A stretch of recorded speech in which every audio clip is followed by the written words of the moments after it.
Gospel according to St. John, the 4th chapter, and the 5th to the 15th verse, and this is what it says. Grateful for Brother Darrell Taylor, our Baltimore Archbishop, lay leader, and my friend and brother. He was Father Ron Roberts. Passed by.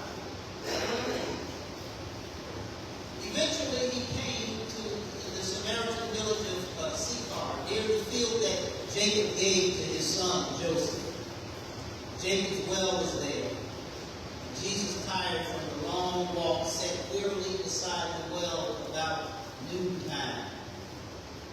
Soon the Samaritan woman came to draw water, and Jesus said to her, "Please give me a drink." He was alone at that time because his disciples had gone into the village to buy some food. The woman was surprised. The Jews refused to have anything to do with Samaritans. She said to Jesus, "You are a Jew, and I'm a Samaritan woman. Why are you asking me for a drink?" Jesus replied, "If you only knew the gift God has for you, and who you are speaking to, you would ask me, and I would give you living water. But sir, you don't have a rope or a bucket," she said, "and this well is very deep. Where would you get this living water? And besides, do you think you're greater than our ancestor Jacob, who gave us this well? How can you offer better water than he and his sons and his animals enjoy?" Jesus replied, "Anyone who drinks this water will soon become thirsty again. But those who drink the water I give will never be thirsty again. It becomes a fresh, bubbling spring within them, giving them eternal life." "Please, sir," the woman said, "give me this water. Then I'll never be thirsty again, and I won't have to come here to get water." I want to say a word this morning from the subject, don't miss the water. Don't miss the water. Nicole and I just got back recently, returned from a cruise to Greece and Turkey with 20 family members and friends. No, the girls did not go, but they're grown adults. Nicole said she ain't paying for no grown adults to go across the water. As you can imagine, it was an adventure. The weather, the food, the sights, the sounds, the smells, all of the experience I shall not soon forget. And also, I was karaoke famous on the cruise ship for my rendition of "Lean on Me." One of the tours we took was called "Following in the Footsteps of the Apostle Paul," and it took us to the Greek city of Corinth. In Greece, they don't call it Corinth, they call it Corinthos. In Bible times, Paul wrote 2 letters to the Corinthians.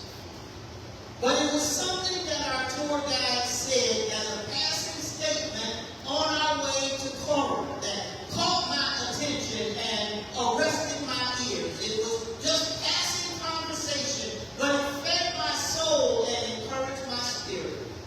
In fact, I almost missed it. I would have missed it if he didn't say the exact same statement 4 or 5 or more times along the trip. It became a game. He just kept on saying it. By the 3rd or 4th time he said it, something awakened in my spirit man, in me, inside of me, that made me realize what God was saying to me through this brother. He was talking about the water in Greece, the Aegean Sea and the Ionian Sea and the Mediterranean Sea. And he said the water in Greece is special. He said, and what makes it special is that it has lots of iodine, because it has all kinds of kelp. And as a result, he said it makes it easier to float in.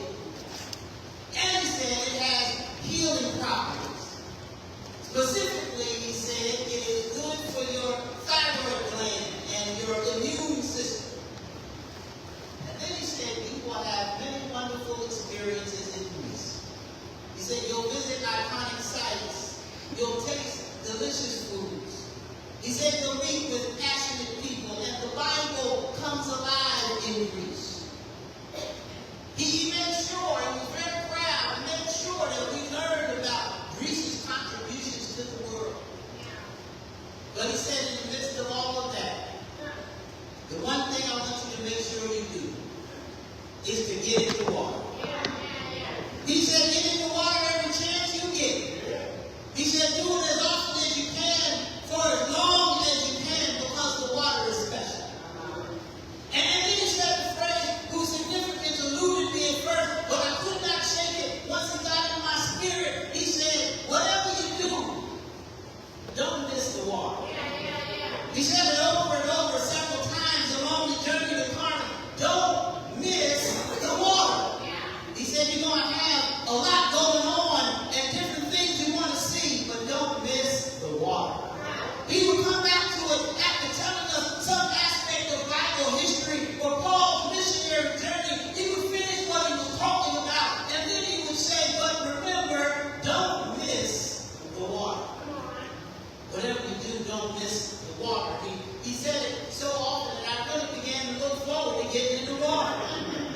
I began to think about all the ways in which we miss the cool, refreshing water of what God is doing in our lives. Don't miss the water. This is the message that this passage from the Bible is speaking to you and I today, church. Don't miss the water. And I tell you that life is filled with all kinds of experiences, highs and lows, challenges and celebrations, opportunities and obstacles, isn't it? Even as you're listening to me now, even as you're listening to this message, your mind is in 4 or 5 or 8 or 9 different places. How are you going to do what you need to do for your children? How are you going to get those bills paid? How are you going to deal with that situation that's unfolding at work, or fix what's wrong with your car or your house? How are you processing the grief that you are going through from the loss of someone close, or the slow and painful death of someone you care about? These are just a few of the ways in which I've experienced life or shared in the life of experience of others over the past week. So I get it. You have a lot on your mind. You've come to church to worship today with a lot on your mind. You are sitting in worship today with the background noise of your life still playing so loudly that you can still hear. We all do. And you can get so busy just dealing with and managing all that's going on in your own life that it is easy to miss the water. To miss the cool refreshing that comes from spending time with the God who's got the whole world in his hands. One songwriter sought to remind us how much we need the water by encouraging us to have a little talk with Jesus and to tell him all about our trouble, because he'll hear our faintest cry and answer by and by. This woman that Jesus meets at the well in today's passage from the Bible almost does exactly that. She almost misses the water, but Jesus will not let her. And I don't know about you today, church, but I'm so grateful to God for all those times in my life when I was focused on other things and worried about things that were big to me but were small to God. But Jesus did not let me miss the water. So come with me to John chapter 4, where Jesus and his disciples are passing through a Samaritan village named Sychar. But Jesus sends the disciples away to get food. And while they go get food, Jesus, tired from the journey, heads over to a well. And one of the ways people got water in Jesus' day was at the well. If you wanted some water, often you went to the well. It was a public well, a community well, and anyone could come and let down their bucket and receive the refreshing nourishment that which we cannot live, which is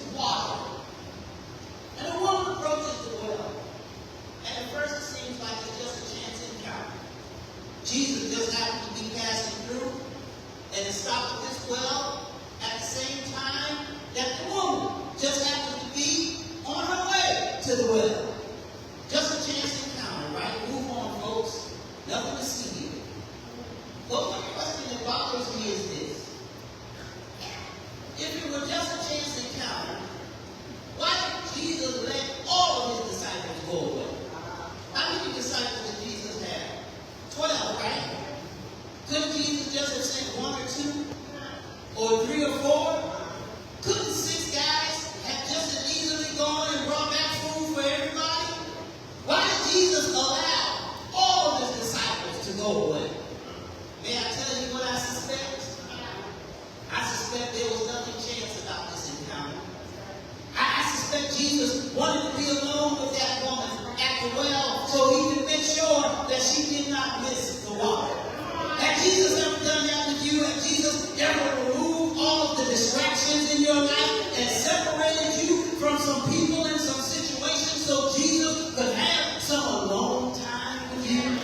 Maybe you didn't recognize what was going on at the time, but as you reflect back on those moments, even now, you recognize that it was actually a divine moment in your life in which Jesus cleared the board in your life in order to spend some alone time with you. May I tell you that my greatest moments of clarity, focus, and purpose in my life have always come during my alone time with God. This woman who has come to the well has come during the heat of the day. In other words, it is the least opportune time of the day. In other words, you don't go out and mow your lawn and run your errands when the sun is at its hottest, do you? You want to stay inside where it's cool. Some of y'all this week has been so hot you ain't even go outside. You had some days where you stayed inside the house all day and you said it was too hot. You stayed in your pajamas all day long because it was so hot you didn't want to do anything. The Bible says this woman came to the well in the heat of the day, a time when she was most likely to be alone. And over the years, Kirk, I've heard many Bible scholars and preachers make the argument. In fact, I'm quite sure I made it myself along the way that perhaps her reason for coming to the well during the heat of the day was because she was ashamed of her past, right? She'd been married to several husbands, you see, and the man she was currently living with was not her husband. Now, I'm not aware of whose husband he may have been, but he was not hers. So maybe she went to the well at a time when no one else would be there to avoid the side and the whispers of the other women at the well. That is one definite possibility, and it lines up with human nature, doesn't it? Don't we often isolate ourselves when we're working through our own emotional baggage? And don't sit there quiet like you don't have no emotional baggage. We all do. Just because you came to church today with a suit on your back, a hat on your head, or a hallelujah on your lip, doesn't mean you don't have any emotional baggage. You can be dressed up and messed up both at the same time. But it occurs to me today that there's another possible reason why she went to the well when others would not be there. It's just that she just didn't feel like being around people. Yeah. You ever been there? Yeah. Where you just didn't feel like being around people? Where are real people? It's gossip about other people because she knew how it felt to be the one who was being gossiped on. Yeah. Maybe she didn't feel like listening to somebody complain about how terrible their life was or how mean their husband was or the lies people tell when they're trying to impress other people. Maybe she was like the rest of us. She had a lot on her mind. And that alone time with God at the well each day was her way of recharging her batteries for what was ahead. Maybe she went to the well at that time of the day because it gave her some alone time with God. So here we are. Jesus is at the well. And the woman is at the well. Just the two of us. We can make it if we try. Just the two of us. You and I. Jesus engages the woman in a conversation that quickly becomes a little bit contentious, doesn't it? Jesus doesn't have a cup or a bucket, so he asks the woman to give him some water from the well, and the woman kind of loses it on Jesus. She says essentially, hey, mister, why are you even talking to me? First of all, I don't know you. Second of all, I'm not sure I even want to know you.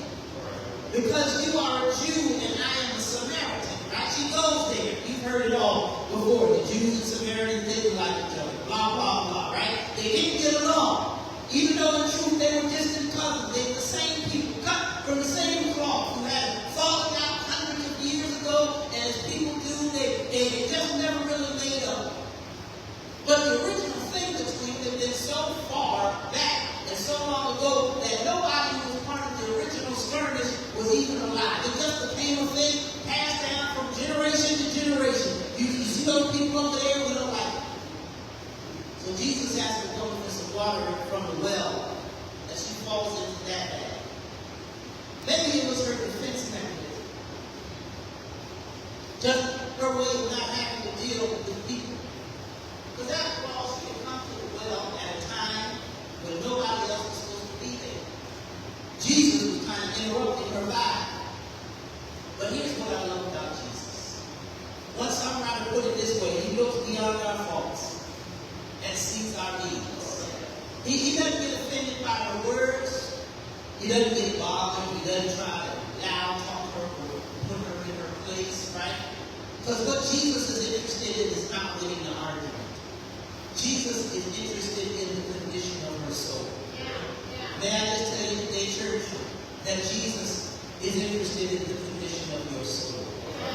I don't know God the way others do as a scorekeeper who's making a list and checking it twice to find out who's naughty or nice, like Santa. Other people may use that to try to disqualify you, and you may use that to try to disqualify yourself. But the God I serve is the one the Bible describes when it says man looks at the outside appearance, but God is looking at the heart. Do you hear me today, church? God is looking at your heart.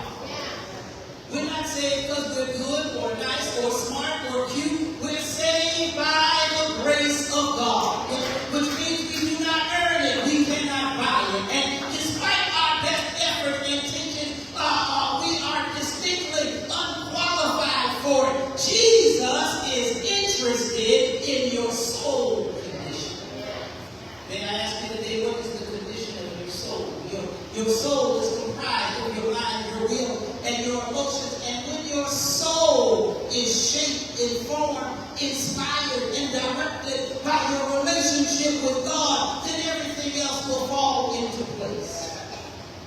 Jesus is interested in this woman's soul. He's not going to let her miss the water. So he invites this woman to consider what she might be missing in his response. She does her thing right. She says, "Why are you asking me for water since you were Jew and I'm Samaritan?" But Jesus responds to her and says, "Woman, if you knew the gift that God has for you, and who it is that you're talking to right now, then instead of me asking you for water, you would be asking me for water, because the water I give you is living water." There's something special about it. There's something life-changing about it. There's something about it that you can't get anywhere else. And I come to the well today so that you don't miss it. And the woman responds, she says, "Wait, brother, you don't have a bucket, you don't have a rope. Where's this living water you're talking about supposed to come from? And here we're at Jacob's well. You suggested you have some water that's better than this." But Jesus presses in on her and says, "If you drink the water from the well, you're going to get thirsty again. But it's only going to quench your physical thirst. But woman, there's more to you than just your physical appetite. There's a living soul inside of you that's crying out for something that cannot be contained in a well." Hey church, I just passed by to remind you today that there's a living soul inside of you that has a thirst which cannot be quenched with a Netflix series. It cannot be quenched with a new romance. It cannot be quenched with a better job, a bigger house, or a nicer car. It cannot be quenched with social media likes or the compliments of others. It cannot be quenched with more things. There's a living soul inside of you that craves the living water that only comes from spending time with God. Living water is a phrase that is contemplated in some form in the Bible from Genesis to Revelation. Genesis says the earth was without form and void, and darkness was over the face of the deep, and the Spirit of God was hovering over the face of the water. Exodus says, "Behold, I stand before you there on the rock at Horeb, and you and water shall come out of it, and the people will drink. And Moses did so in the sight of the elders of Israel. David says it this way in the Psalms, "Oh God, you are my God. Earnestly I seek you. My soul thirsts for you. My flesh faints for you, as in a dry and weary land where there is no water." The Song of Solomon calls it a garden fountain, a well of living water and flowing streams from Lebanon. Isaiah declared, "They shall not hunger or thirst, neither scorching wind nor sun shall strike them, for he who has pity on them will lead them, and by springs of water will guide them." Jeremiah describes it as a spring of living water who has been forsaken by his chosen people, Israel. Zechariah put it thusly, "On that day living water shall flow out from Jerusalem, half of them to the eastern sea, and half of them to the western sea." Ezekiel envisions it saying, "And wherever the river goes, every living creature that swarms will live, and there will be very many fish, for this water goes there, that the waters of the sea may become fresh." So everything will live where the river goes. Matthew continues it with the words, "I baptize you with water for repentance, but he who is coming after me is mightier than I, whose sandals I am not worthy to carry." The unknown writer to the Hebrews goes on to say, "Let us draw near with a true heart in full assurance of faith, with our hearts sprinkled clean from an evil conscience and our bodies washed with pure water." Revelation says, "For the Lamb who stands in front of the throne will be their shepherd. He will lead them with springs of life-giving water, and God will wipe away all their tears." But in this passage in John chapter 4, Jesus says, "I will give you living water, and you will never thirst again." And I just stopped by to tell you today, church, don't miss the water. Whatever else you do as you go throughout your week, don't miss the water.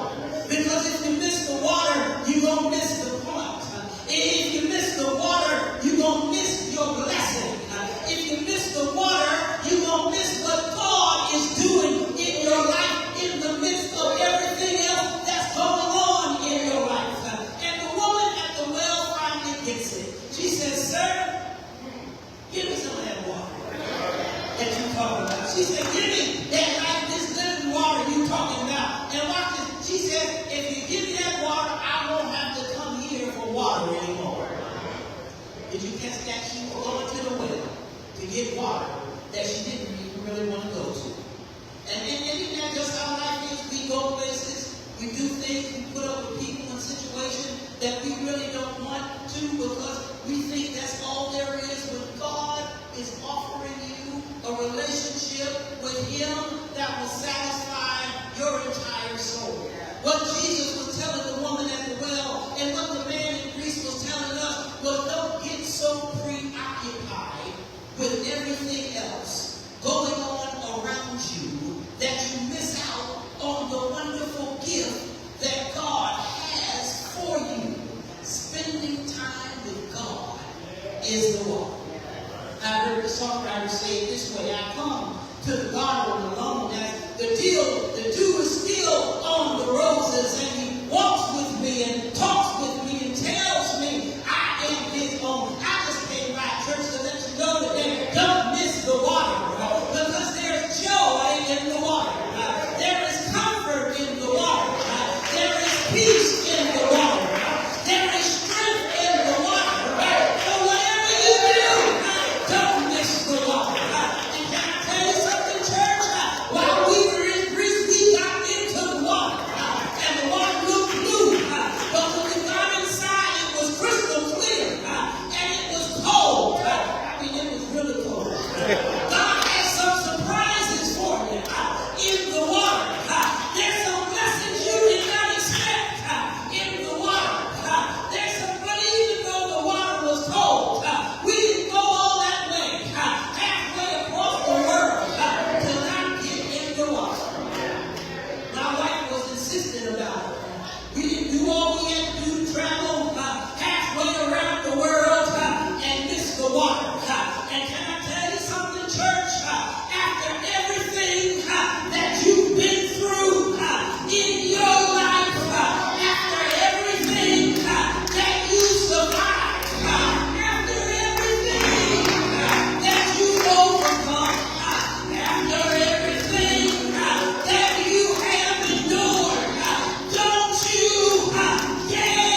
the water. He is the refreshing spring. He is the living water. Whatever you do. I know you got a lot of I know you got a lot of people. And I know you got a lot on your mind. But whatever you do, don't miss the water.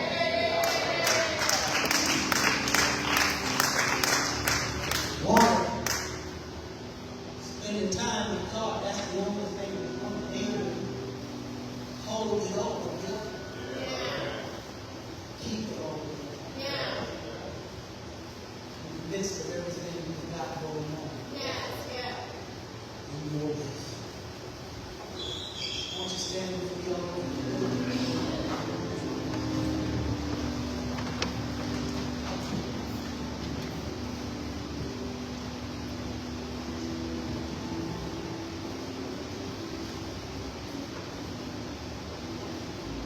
If you are here today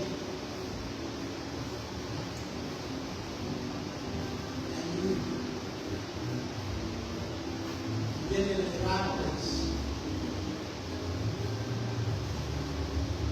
but you haven't been spending some time with the Lord,